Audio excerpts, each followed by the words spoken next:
Hey y'all, it's Kat from Kat Southern Charms, back with a video that is something we need to talk about before you even start your resin journey. And these are safety tips, very, very, very important ones that you don't want to miss before you even begin your resin journey. And if you're already a resin artist, this is a great reminder for you. Excuse me.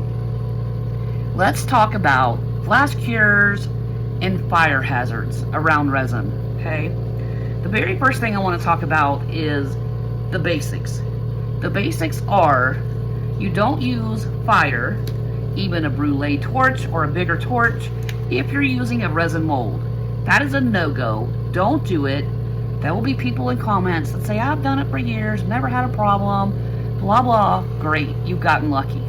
What happens is resin has really taken off and has become very popular. So with that, the increase of interest comes a higher demand for molds. And you can see this is a good thick mold, right? I may not have an issue with this mold, but that being said, I'm still not using any heat source, fire, and I'm going to be very careful even with my heat gun using it in a mold like this, because you can see the difference. This is very thin. You can see very clearly my hand through. This is a very thin mold. So what happens when you use fire, the heat can meld your resin project to your silicone mold, and the only way you're going to get it out is to rip your mold or use an X-Acto knife or a razor blade and slowly trim the silicone off your piece, and your mold is ruined. No good. First time you've used it, guess what? It's the last time you're going to use it. So no fire if you're using silicone. If you are doing a wood canvas, I'm just gonna dump those in there. If you're working on a wood canvas like so, it's okay to use this, but you still have to be very careful, and I'm going to show you why. So you're working on a wood canvas, great, and you go to heat and get rid of your bubbles, but if you have used alcohol ink, or you had sprayed your project or drizzled it for lacing and selling with alcohol, guess what's going to happen? You're going to be reliving your 21st birthday because you're going to get a poof off of the alcohol because you introduced fire. So if you're using alcohol inks, if you're spraying or dripping alcohol on your piece to create these like selling effects, and you can see here what I mean by selling. It looks like cells or lacing, right? You can do that by drizzling or sprinkling some isopropyl alcohol on it, but you don't want to mix that with fire because, like I said, it's going to poof. If you're using these materials, you need to let it sit and wait at least 10 minutes to make sure all that alcohol is evaporated off. Now, the trick for that is the higher the percent of alcohol that you use, the faster it evaporates off your surface. So I use 99%, and I get it through Amazon. In fact, I think I have it. Yeah, right here it is. It's 4 Pro, and it's just from Amazon. Not that expensive, 99%, you see that. So be very careful. And storing this, don't store this around where you're going to be firing a lot of stuff either. We have to be really mindful and smart about that as well. Now, we talked about that fire hazard, and it's okay to use with wood, but remember, anytime you put a heat source, be it a Brulé torch, a long lighter, your heat gun, you're thinning out your resin. So keep that in the back of your mind, because sometimes, like with these, we want to put a top coat on, but if we thin the resin through heat, guess what? It thins and it runs over off of our piece and doesn't give us that doming that we're looking for. So that's something else to be mindful about with heat and resin. Now, let's talk about flash cure.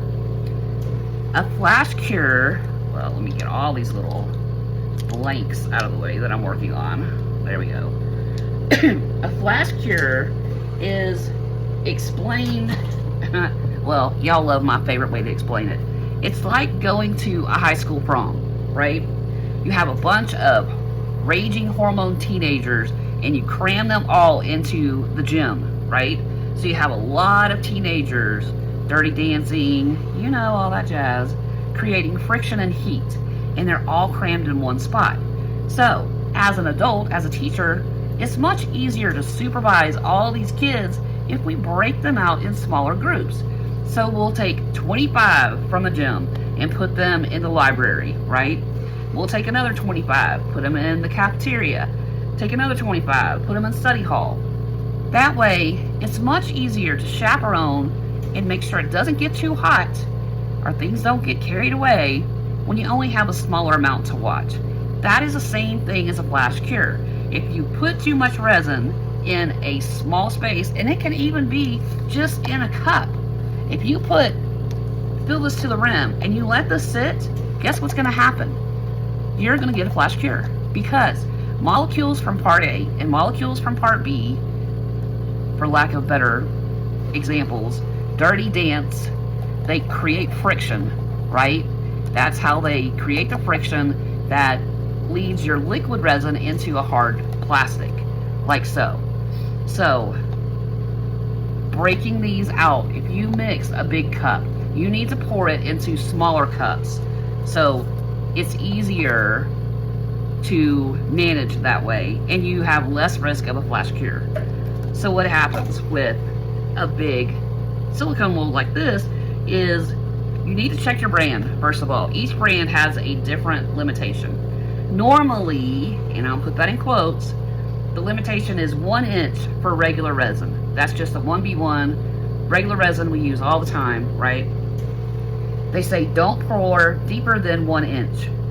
Now, here's my suggestion to you. Don't even go that inch. Give yourself some space, or what I say, error-proof yourself. So if you didn't measure 1 inch correctly, if you only poured a 3/4 of an inch, you're probably within that error margin and you're gonna be safe.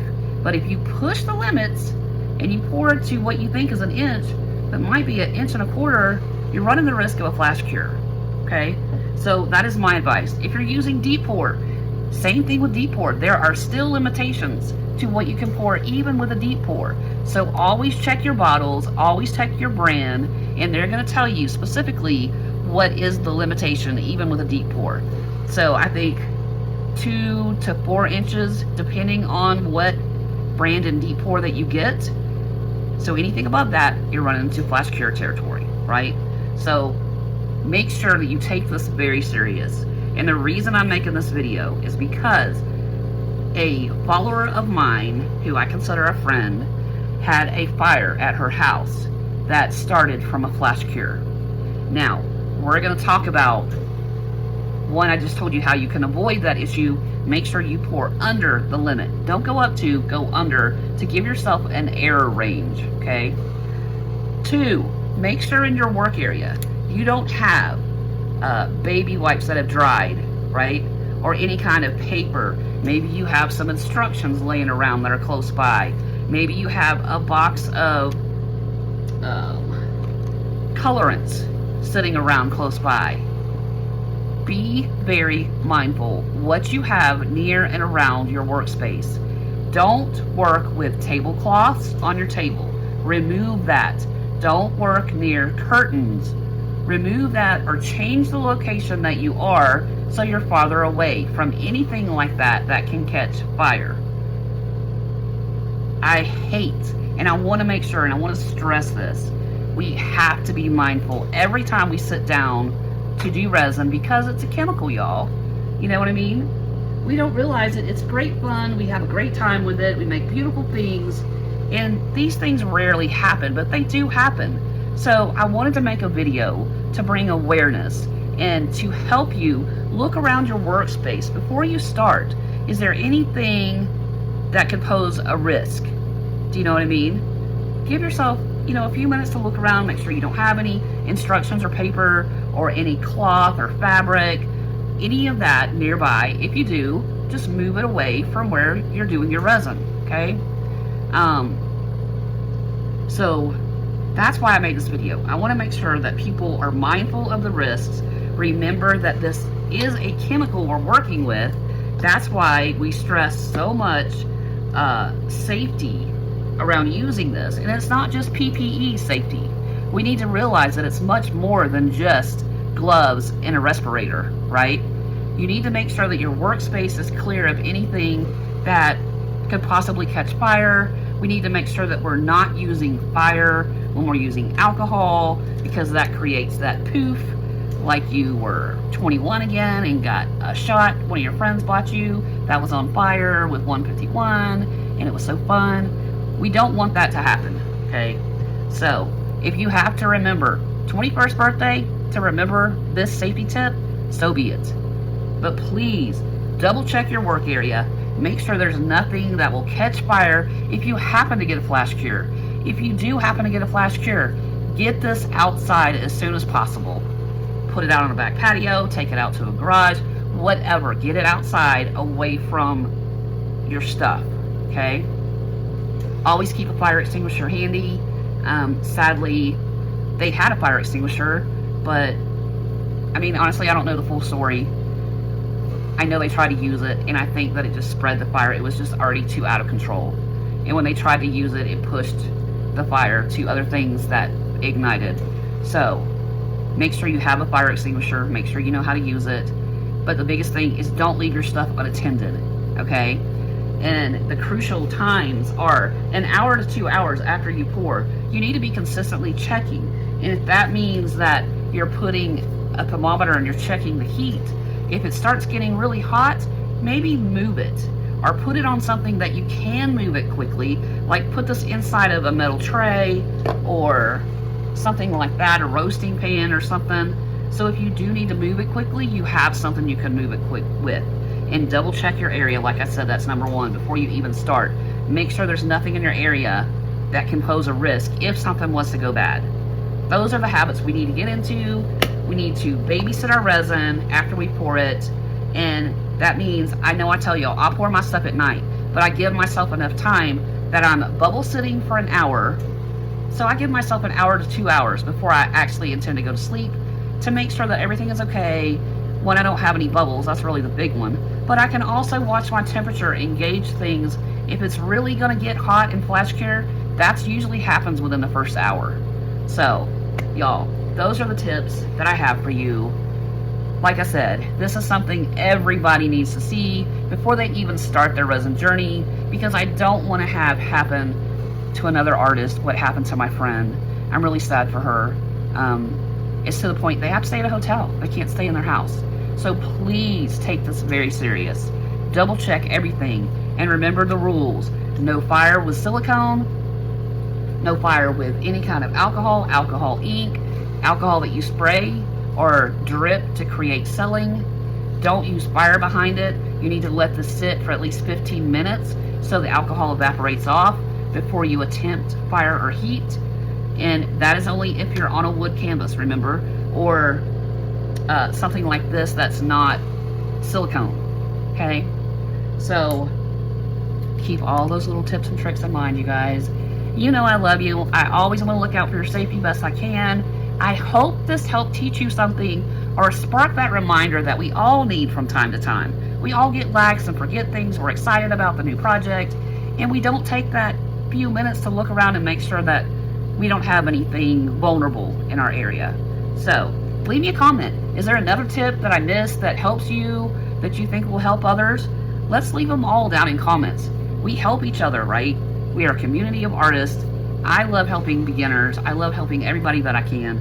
That is my goal in life, is to lessen anxiety around resin so you can reap the benefits, the huge therapeutic benefit that we get from our art. So y'all, that's all I have for this one. Until next time, happy arting. Ta-ta for now.